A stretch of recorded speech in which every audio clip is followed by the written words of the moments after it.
The word AI or the phrase AI has meant different things in different eras. In the early days of Barbara Minsky and Terry Winograd, AI was a subfield of computer science that was very dedicated initially to agents and sort of like very special purpose tasks that a computer can do, where the term AI comes from the fact that it mimics kind of how a human thinks.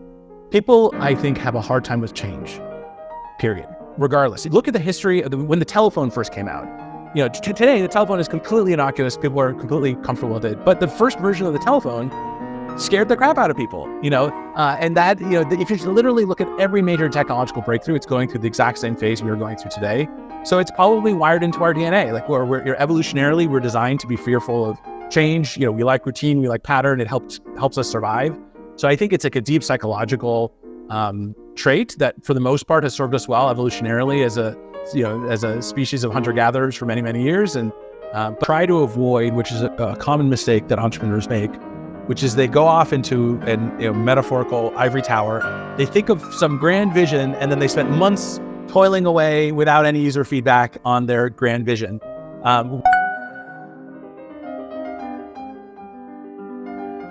Hey Dan, how are you? Hope you're doing well. I am. Thank you for having me. Appreciate being on the show. Yep, same here. Like, I've been eyeing this one for a very long time. So finally, good to be here. I think let's just begin at the start. So who are you? Who is Dan? I am Dan Siroker. I'm the co-founder and CEO of Rewind, which is a personalized AI powered by everything you've seen, said, or heard. The way it works, it captures what's on your screen and on your iPhone, and lets you ask questions and ask the AI to do things that you might otherwise have to spend time on, like drafting emails to somebody that you might know, and using the context of your past, we're able to do that for you. And I think I'll take a step. We'll take a step back there. People are throwing about the word AI these days. Like, I know they know everything about it. So let's start at the beginning. What is AI? What is artificial intelligence?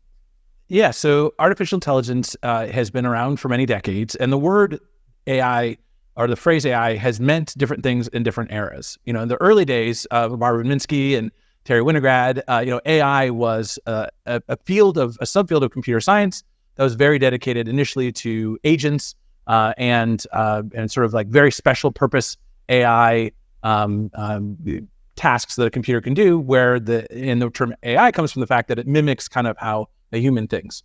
One of the very first AIs was actually a chatbot called Eliza, which was basically a therapist that would just echo back what you said. You talk about, some childhood issue, and then, Eliza would ask you, how do you feel about that? And, so that was the most very basic version of AI.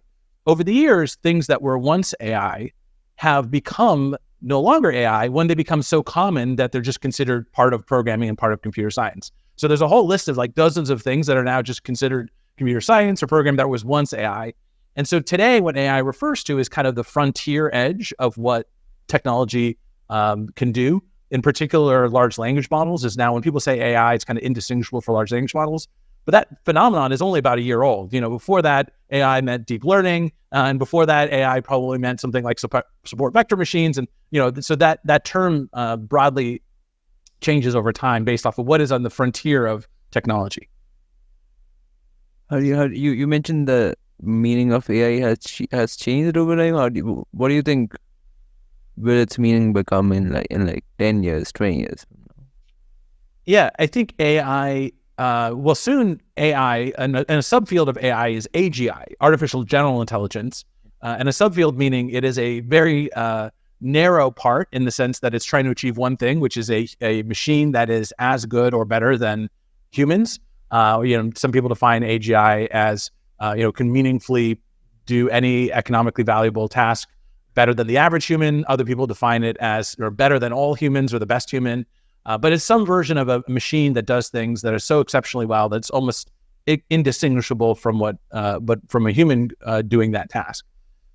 In 5 or 10 years, I think we will have AGI. I think it's an inevitability that machines will get so good that they can do the tasks that most humans can do. And I'm not in the camp of many people who opine about the future that describe it in a dystopian way. I don't think just because there will be a machine that can do AGI that all of a sudden means overnight everyone's job's going to go away, and overnight there'll be like, protests in the streets because of the few elite rich people who have the power to use AGI. Because my theory there is that the first version of AGI will be very energy intensive.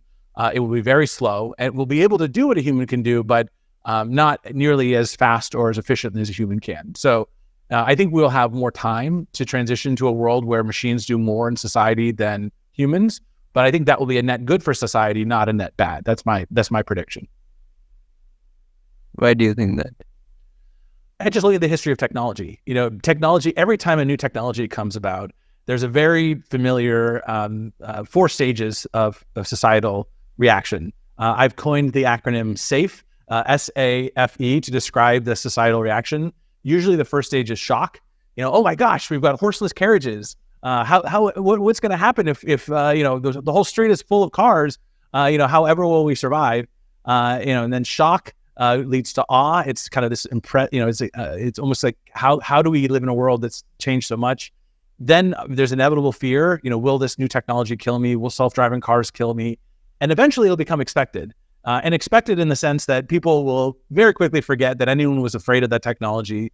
And not only that, but their expectations will go up. A good example of this is airplane Wi-Fi. The first time you tried airplane Wi-Fi, it probably seemed magical. Like, how is it possible that I'm in a cylinder, 30,000 feet in the sky, and I have internet access? And then the next time you take a flight, you're like, why isn't this any faster? Why is it so slow? You sort of very quickly get normalized to those technologies. So I don't think there's any reason to say that just because we're in the shock stage of AGI, that all of a sudden the fear stage, which inevitably has happened even with the telephone, is going to actually turn out to be true. 99.999% of all breakthrough technologies have gone through that pattern in the past. So I don't see any reason why that would be any different in the future. Fundamentally speaking, do you think AGI, if we achieve AGI at some point of time, considering that it is better than the average human, do you think it will replace human beings? That's a lot of tasks, which I think we are used to working in these things? Oh, absolutely. I think at least half of jobs will go away completely, and the other half will probably transform or change dramatically. And I don't think it's if, we will. I'm 100% certain we will achieve AGI. There's no reason to think otherwise.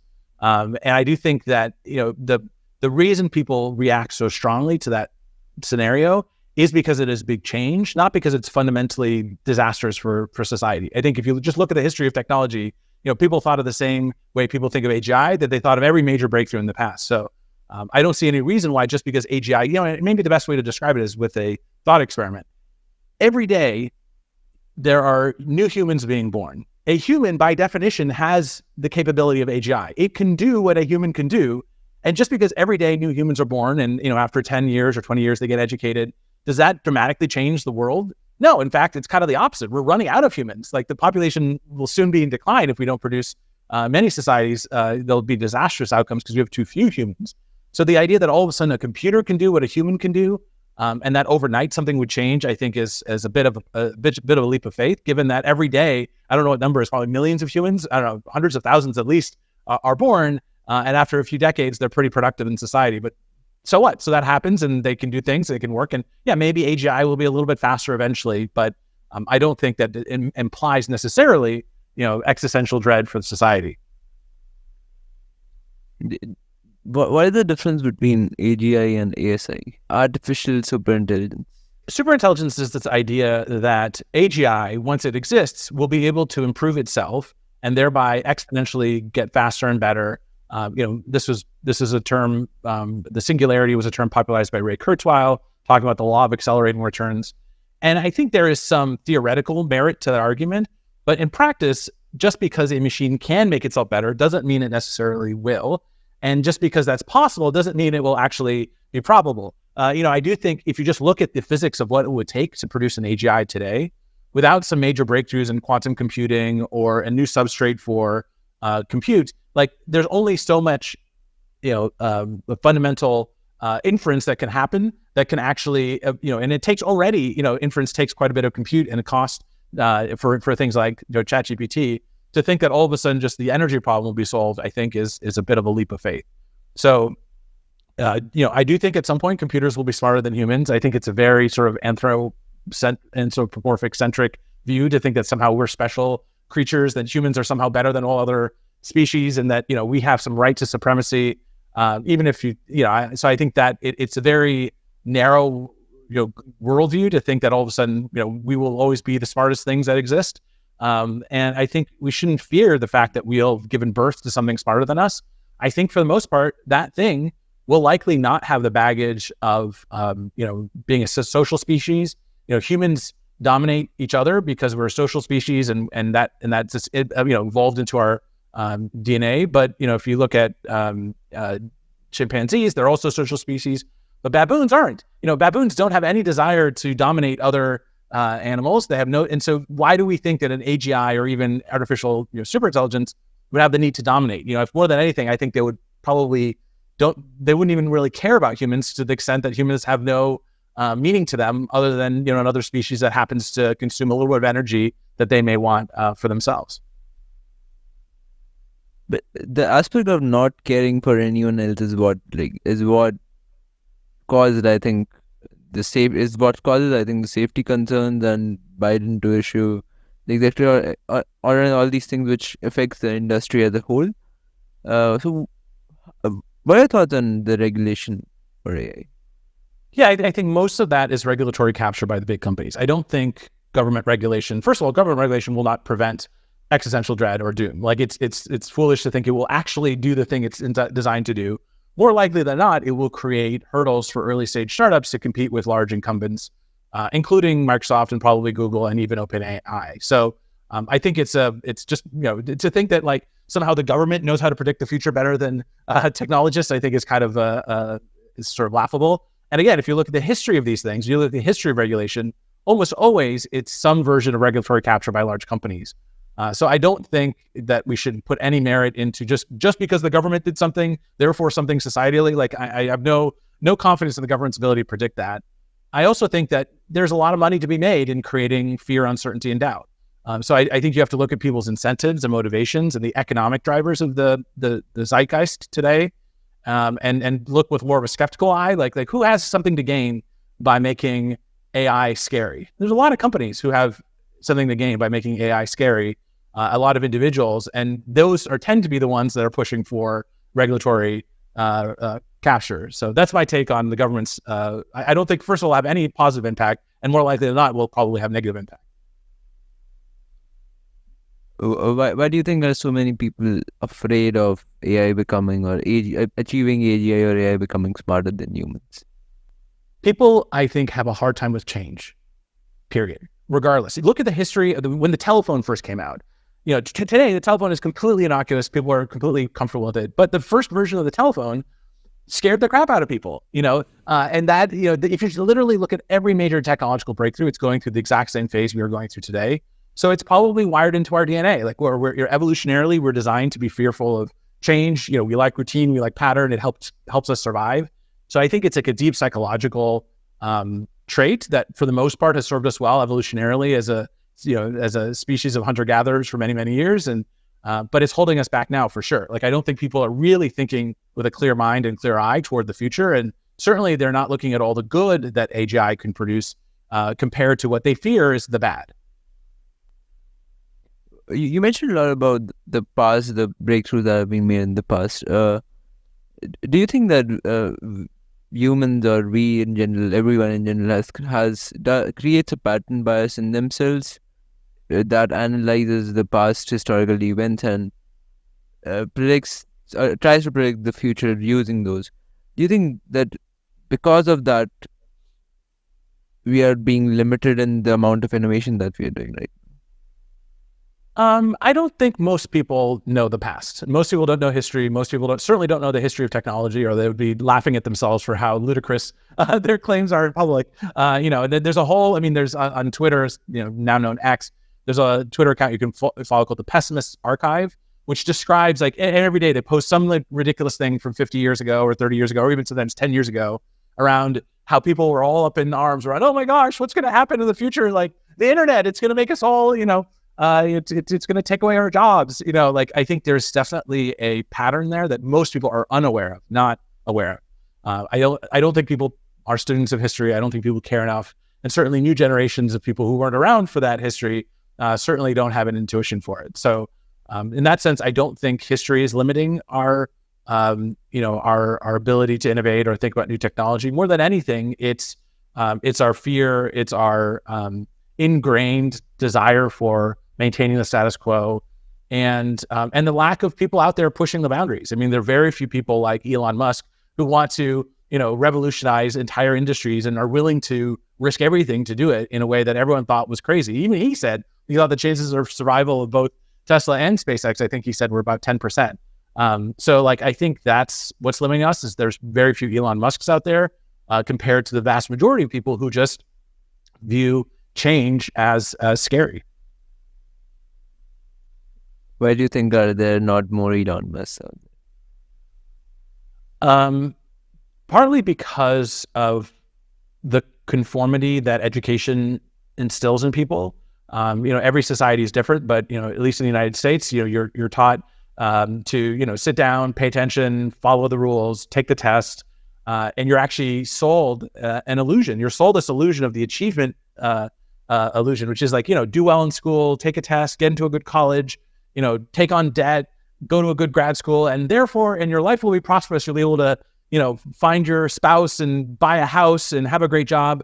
And all along the way, you're kind of being fed lies. You're being lies around the benefits of achievement, of, you have to kind of play by somebody else's rules, many of which have been antiquated decades ago. The things people are being taught today in schools have so little relevance to what's actually going to make them successful in life that I think that's probably why there's so few Elon Musks. It's sort of rooted in our education system, which is probably rooted in our political establishment trying to maintain the status quo and not push the boundaries. It's scary to powers that be to have people like Elon Musk changing things so quickly and in many ways becoming dependent on those people. They're probably fearful of Elon Musk early on, and now they're fearful that without him, the government needs SpaceX to put satellites into space, and some countries need Starlink to have internet access, and so I do think that it's definitely a byproduct of our society and institutions in our society. I do think one of the first huge class of jobs that will go away with AGI are lawyers. Most lawyers, the work that lawyers do can be done with AGI better, faster, cheaper. And so, and law school is kind of the default place people go when they don't know what they want to do when they grow up. They're they did good in high school and college, and now what? I guess I should go to law school. I don't really know what I want to do, or an MBA. I don't really know what I want to do. And so I think that's a good example of one form of higher education that's likely going to be, if I had to make a prediction, in 10 years, there'll be 10% of the people in law school than there is today, and maybe even less, given the impact that AI can have on that entire field. That's interesting. Do you think if let's say AGI does replace, or it will replace a lot of lawyers who are in the field because they did not have anything else to do? Do you think will the industry change itself for these people, or do the people have to change for the industry? More likely the latter. I think industries don't change out of benevolence or altruism. They change because of financial and capitalistic incentives. So I think lawyers will likely have to learn a new trade or profession. Not that they can't. In some ways, being a lawyer is sort of a generic ability to think well logically, and there's probably jobs that you could achieve if you were once a lawyer. But it's not going to be some government handout government retraining lawyers. That's very unlikely to be popular by anyone. Even lawyers, like it, but the rest of society will be kind of unwilling to support that. So I think the best skill to learn, if you're listening to this and you're in high school or college or even a lawyer today, the best skill you can learn is adaptability. Learn how to learn in a world that's changing faster than ever. And more likely than not, in your lifetime, you will likely have multiple professions. You may not have a profession for a long period of time, and you may have to live off of universal basic income. The fact that technology can make the society much more productive is a good thing net large. The fact that computers can do much more efficiently the things that humans can do is a good thing for society. It just means between where we are now and that moment, there's going to be a lot of change and upheaval that will be very hard for certain people to survive. Their expectations will have to change. Maybe they can't vacation where they want to vacation, and maybe they'll have some periods of time where they have to relearn a new skill or new profession. But ultimately, I think once this transition, it gets to the point where AI has done most of society's work, I think we'll be in a much better spot. And use rewind to have perfect memory. Yeah. We talked a lot about innovation there, and innovating in general. What innovation did ChatGPT and Palm and Bar, all these things? What innovation did they really do? ChatGPT was a major innovation, but it was built on top of technology that, it was a famous paper. I think it's Attention is All You Need. I think it was the title of the paper, and several of the co-authors have gone off to do amazing things. And that actually paper appeared, and the technology was available, I think, in even GPT-2. The major reason why ChatGPT took off was that it took a really good technology and made it so much more accessible. It made it, it did a great job of fine tuning, a great job of reinforcement learning through human feedback, RLHF, to create a user experience that actually leveraged the technology in the best way it could. And I think that was the sort of, it's hard to say one was a bigger breakthrough than the other. Probably pure ivory tower technologists would say the transformer paper was the bigger innovation. I would argue that it's just as important to have a good user experience that people can actually understand and use. And sort of this chatbot experience that OpenAI launched was actually the breakthrough that got 100 million users in 2 months. The technology was around before ChatGPT, but it wasn't until ChatGPT came about that you saw hundreds of millions of users use it. So that was, I think, there's two major innovations there. It was an underlying technology of training, unsupervised training of a model that can basically compress world knowledge into something on the order of 100 gigabytes, and then the user experience of chatting with that information in a way that's intuitive. Yeah, definitely. I think I will take a step back there for just a second. You use the word, or even I use the word GPT there. What is GPT in general? What are LLMs, and a little bit about it?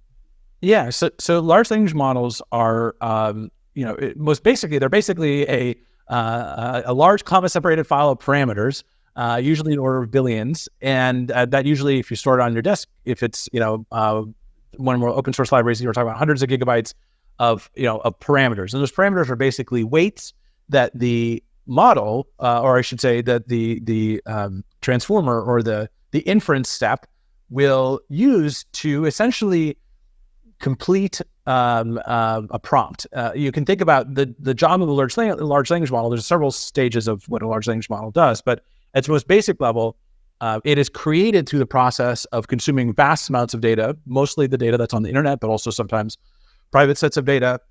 Then it tries to use that data to build a representation of that knowledge. It tries to solve the problem of, if you had to compress all of that information into much less data, how do you compress it in a way that allows you to predict the next word that might appear given a sequence of words, or I should say token, given a sequence of tokens. So and that's why the paper's called Attention is All You Need. Like, as long as you are able to build a model that doesn't require, by the way, humans in the first step. The pre-training step does not require humans. It just consumes a bunch of data and then builds as a representation, or you could even imagine it as, if you think about the internet as kind of a projection of the world, and the world's values and the world's communication and decisions. It's able to model that projection of the world in as efficient set of parameters as possible.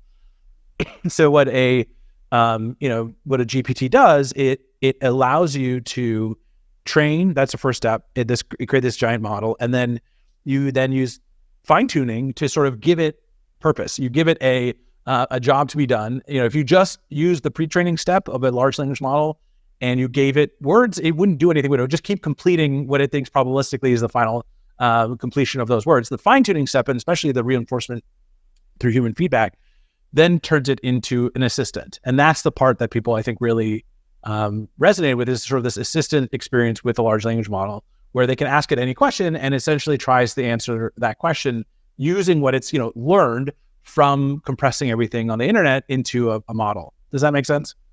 Oh yeah, definitely. That was an incredible explanation. So what differentiates? Why does a lot of companies, or application layer companies, what we call them, they are being built on top of the GPT API 4, 5, which they might launch soon. Uh, it is they're building it on top of that Llama by Facebook. A lot of these different LLMs that relatively bigger companies have created. Why does every application layer company does not create their own LLM? They don't create their own LLM because it's expensive and you need a lot of data. So it's it's on the order to even be at all interesting. Probably it's tens of millions of dollars to train a model. To be competitive with the best models, it's probably closer to hundreds of millions and maybe even $1 billion to train the model.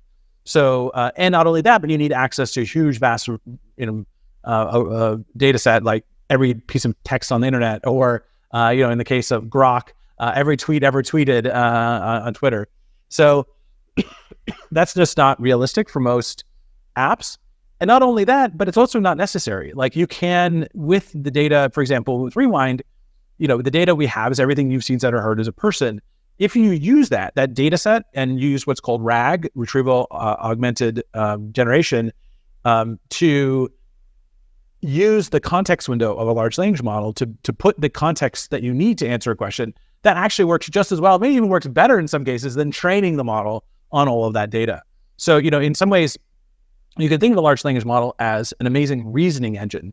The fact that it uses the internet to learn reasoning, and that most people measure the value of a large language model, sometimes they measure it by the facts it's able to recall, which is not really what it's trained to do. Like a large language model is not trained to regurgitate facts. In fact, that's why oftentimes it hallucinates. It's because it's trained to reason. So you take amazing reasoning engine, which already exists, that's relatively inexpensive from OpenAI or others, and you take your proprietary data set, like in our case, everything you've seen, said, or heard. Marrying them is kind of like the best solution to the problem of what we're trying to achieve. If we had to train all of the, to train using the data we have to create a reasoning model engine, would be never nearly as good as using the entire internet. So in that sense, I actually think that's why app developers build on top of large language models. It's because it's too expensive.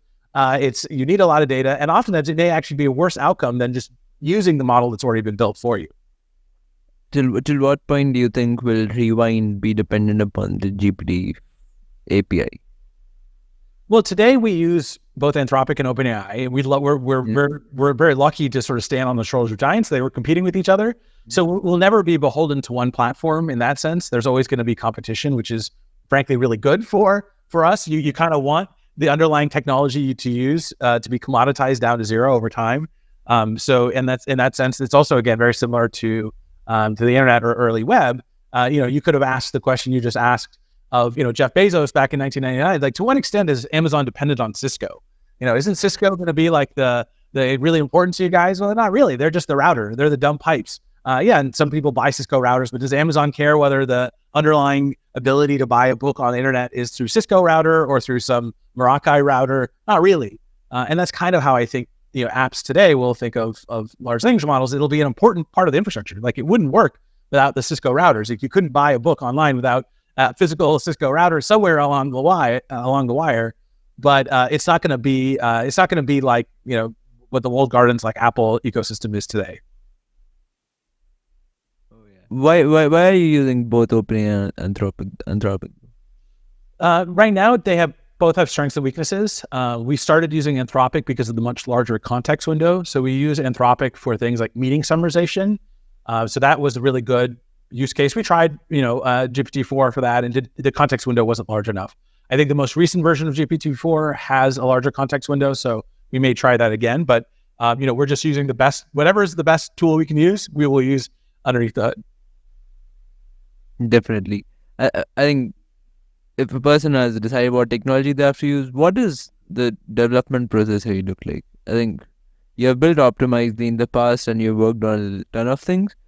What does in general the development process really look like when building anything? Yeah, I think we take a very iterative approach to development in the sense that we try to avoid, which is a common mistake that entrepreneurs make, which is they go off into a metaphorical ivory tower. They think of some grand vision, and then they spent months toiling away without any user feedback on their grand vision. We take a very different approach, which is much more humble and much more recognizes the impact of user input and feedback. And so we ship, on average, engineers at Rewind ship to production every day. We're not just sitting away toiling for weeks and weeks or months on end. And so what that requires us to do is to break down work into bite-sized chunks of scope and think through the sequencing of work that maximizes, the chance that we learn something early on that might inform how we build something later. So we kind of de-risk the biggest part up front, scope down work, ship it incrementally, ship it continuously. We're probably the fastest and most, we've shipped now well over 1,500 versions of the Rewind macOS app. And that approach of sort of incrementalism, I think, has been really valuable because you avoid waste, you avoid building something nobody wants, and you get feedback that you can incorporate to make the product better. So that's our approach. We have, just more broadly, we have a very high trust, high ownership culture. So we don't have a traditional sort of product manager writing down the requirements, handing it to the designer who designs it, and then handing it to the engineer who builds it. We actually expect all of our engineers to really play much earlier in the process, be more of a product manager, and also much later in the process, be much more of a customer support person, and sort of really think about products end to end, not just as a cog in a bigger machine. If you talk about specifically about Rewind here, instead of optimize and everything in the past, what does the product management really look like? You guys are not a big tech company like Google or anything that have tons of product managers. At a small AI startup or something, building something like that, what does the product management really look like? So there are no product managers at Rewind. We're 20 people, and the work is, we as a company define kind of our top 5 bets, where you can imagine sort of priorities. Like, here's a stack rank of the 5 things we want to be doing right now. We assign, or more likely, people self-assign to what they think is the thing they're most excited about of those top 5 bets. Generally, the top bet we want the most people on, the 5th bet we want the fewest people on. And then we have what's called a DRI, directly responsible individual. That's almost always an individual contributor software engineer. And the DRI is a de facto product manager role, where their job is to ensure the success of that bet, including defining the requirements, including making sure that we're shipping iteratively to production and learning and getting feedback. But we don't see product management, not yet at least. In some ways, when you hire a product manager, it allows engineers to outsource their thinking to somebody else. And that somebody else might be really good at that, but you end up losing the benefit you get of having one person who understands the technology and what it's capable of, and that same person in their same mind thinking about the customer problem and trying to innovate on their behalf. So this is a learning, I started my career as a product manager at Google, so I've learned a lot about, how maybe product management isn't actually as critical, or I should say, by introducing it too early to an organization or having too many product managers, I've seen the downside of the impact that has on product thinking in engineers, which is what we want to do. We want engineers to have a product-minded approach to their work. Why do you think the big tech companies have product managers? It started, the history of that started at Google, where it, or at least I can share my perspective of why Google has product managers. Larry Page early on described what I was, which is an associate product manager. So as the lowest rung in the hierarchy of associate product manager, the lowest rung in product management was associate product manager, APM. And Larry described this as engineers who know how to talk. And so it started off with this desire actually to bring highly technical people who were actually, I was a software engineer intern at Google for 2 years. So it's somebody who could be and probably would be an engineer if this role didn't exist, and then put them in a position where they could actually do more talking and less building as sort of the glue, the connective tissue within the organization. Most of what I did as a product manager at Google was learning how to navigate the organization and sort of enable the team to be successful in an organization where you have to work with others and you need approvals and you need to, you need to sort of be aligned. But I think in general, product managers exist to play that glue function, to sort of help create clarity, create alignment. That's probably the most valuable thing a product manager can do, is take ambiguity and create clarity.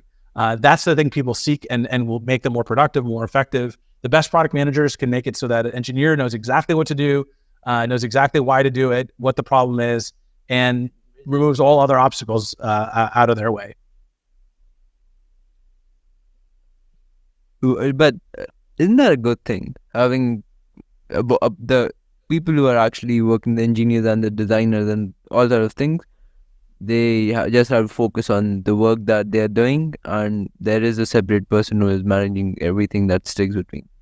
It is good if you have engineers who aren't good product people. And I would say 80% of engineers are not good product people. And in the world where 80% of engineers exist, probably, if you look at Google engineers, 80% of Google engineers are probably not good product people. And then you should have the product manager be the person who outsources the thinking to that. It's much, much better if you have the 20% of engineers who are good product people. It's much, much better to have them own the product and the problems and the trade-offs. It's much more empowering. It gives them much more autonomy. You end up with better breakthroughs so it's just more of a byproduct of that. Most engineers are not good product people, and nor have they actually even really stretched their muscles there. They could be good product people. They're just used to taking requirements and implementing them. So that's more of, I think, a byproduct of how engineers are trained and what they're good at, less about is that the better outcome. I can tell you unequivocally, with a team of 20 today, many of whom are engineers who have a product mindset, we are much more productive and able to ship much better and faster than I had when I had a team of 400 people at my last company. And we had a huge organization of product managers at my last company. So, I think that it's, and I also think smaller teams oftentimes get things done faster than larger teams. So that's another reason why not having a product manager and staying small is better than growing a huge army of engineers who then outsource all their thinking to product managers. If engineers are not product people, then if the 20% of the engineers that are product people, why do they work at different companies instead of building their own? Many of the best do build their own. I mean, that's usually the kinds of person who could do that, who likely is a founder. I mean, I would describe myself as that. I'm a software engineer. I studied computer science. I know how to talk to people, and I think I have a pretty good product mindset. So I started a company. So in the world today, of the 20% of engineers who have good product skills, probably a third of them are founders. That's what they're doing. Why the other 2/3 don't become founders? There's probably hundreds of reasons why. Most commonly, maybe they just psychologically they don't want to do it. Because to be a founder takes so much more than just having a product mindset and engineer. You need sort of relentless resourcefulness. You need to be adaptable. You need optimism. You need all sets of things that many people may just not want to do, and would much rather work with or alongside a founder, and they can then go off and be a product person who can build things than that have to deal with investors and all the other things that goes with being a founder. Yeah, definitely. How do you develop a product mindset? What is the difference between the product mindset that normal founders should have versus a person building a technology like AI, which is moving so fast, things are like breaking, changing, everything? How should these two things differ? I actually think what makes them the same is more interesting, which is that in the world today and in the world 10 years ago, before these major breakthroughs in AI, the best product people are people, and best engineers are people who spend 80% of their time focused on the problem and 20% of their time focused on the solution.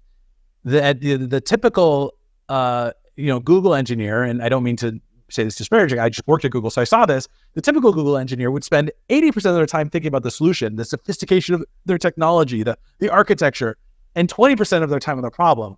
And very often what that produces is technology in search of problems. You end up building something like Google Buzz or Google Wave or Google Glass, these technologies that are cool, sophisticated technology, but then people ask, what's it for? What problem does it solve? And they don't really know. They're like, well, we're kind of figuring that out.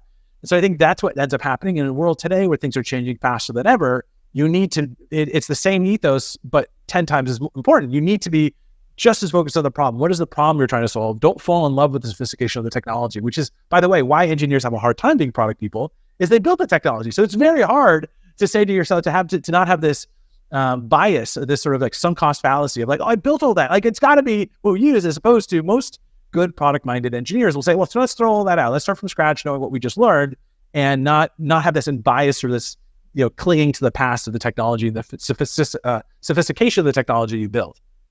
Because at the end of the day, consumers, buyers of your product, they don't care how sophisticated your technology is. They just want to know, does this solve the problem I have?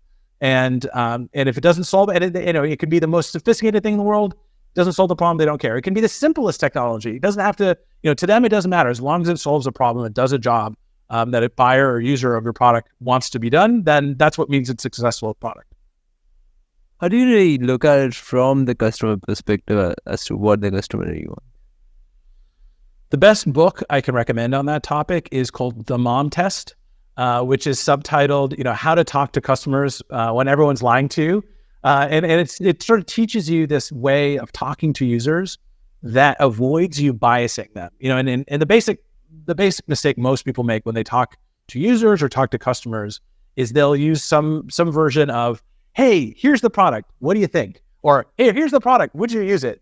When reality is you don't even want to bring up the product. You want to talk about the user and their problems and what are the problems in the world, what do they care about their problems? And when you actually empathize with them and understand their problems, then the technology is the easy part. Then you think about, oh, okay, well, if that's what their problem is, then here's how technology can solve it. Here's how a product can solve it. But most people make the mistake if they put the cart in front of the horse, so they talk about the product too soon, and then people want to be nice. They don't want to tell you that your product's a bad idea. And also there's this challenge that most people have a very hard time predicting what they would actually use. They overestimate what they would actually use. So they'll tell you tell them about the product. They're like, you go to a customer, like, hey, if I built this product, would you use it? A customer goes, yeah, I would use that. Sure. That sounds great. You build a product and then they don't use it, because they've overestimated their likelihood to actually want that problem to be solved for that product. So that's another bias that you have to be careful of when you talk to users. You guys are shifting from a fully software-based company to partial hardware. How is Rewind planning to do that? Well, it's not going to be easy. Many people have tried to convince me out of it. I've heard the phrase "hardware is hard" maybe a dozen times, and I think they're right. And I'm going into it knowing that they're right. But if there was an easier way to do it, if there's a way to do it with existing hardware, I would happily do it. I'm not a glutton for punishment. Again, I'm focused on solving the problem. I'm not in love with the sophistication of the technology. And by the way, the pendant will be very likely nothing revolutionary in terms of technology. It will be a new form factor. It'll be very convenient. It will be packaging existing technology in a very thoughtful way. It's not going to be, new forms of physics that we're inventing to make it possible. We're just going to create a really amazing product that solves a problem that everyone kind of takes for granted. So that's why we're building it. And, if there was an easier way to do it as an Apple Watch app or an iPhone app, I'd happily do that first. But we've explored that, and there are no clear paths to giving people perfect memory without a physical hardware device. How you really, one thing which I have talked to a couple of hardware founders in the past, how do you really get these things manufactured or design these things? Yeah, I mean, there's a huge space of work to do. I mean, from industrial design, how does it physically look and work, to mechanical engineering, to like how the actual box works, to electrical engineering.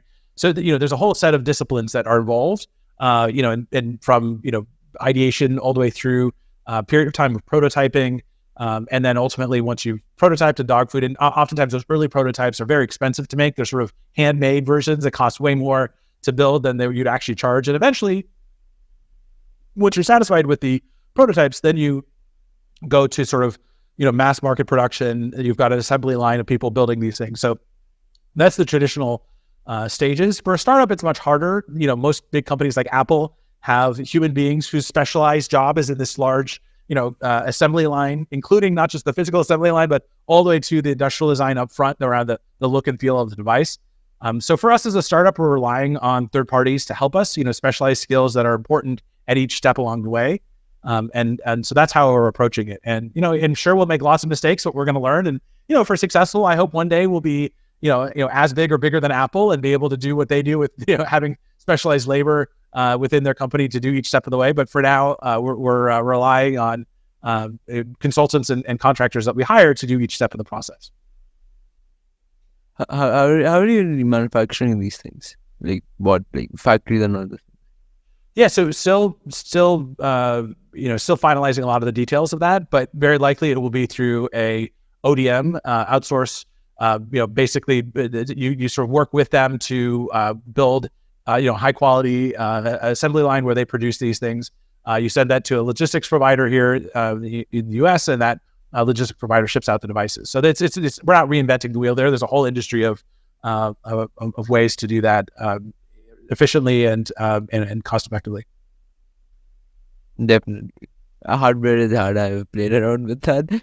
Hardware is harder than software, but it's worth the efforts that I'll say. I think this has been incredible. I learned a lot from this one, and I think that's it from my side. I just asked one last question that I'd like to end with. I've been into VCs and startup everything since I was 11.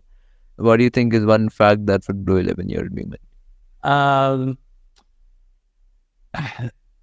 I guess that's a good question because I don't have an immediate answer. I would say that most experts don't know what they're talking about. That would be including myself. I think the amount of, especially venture capitalists, the amount of wisdom and advice they can give that is actually generalizable is pretty small. Like most successful venture capitalists have at some point done something in their past that gives them some kind of context for their advice. But very often their past is not applicable to the future. So you end up with a lot of people who think they know what they're talking about, myself included, but very often their advice may not be applicable to the next generation of entrepreneurs. So in that sense, you should realize that just as an 11-year-old, you maybe have just as many useful original thoughts as somebody who's been doing this for decades. But yeah, hopefully that will blow your mind. I hope. That blew my 15-year-old mind. Great. Awesome. That'll be incredible. I think we'll take a hard stop there. And that's it from my side. Anything you'd like to say? No, thank you for having me. Appreciate the conversation.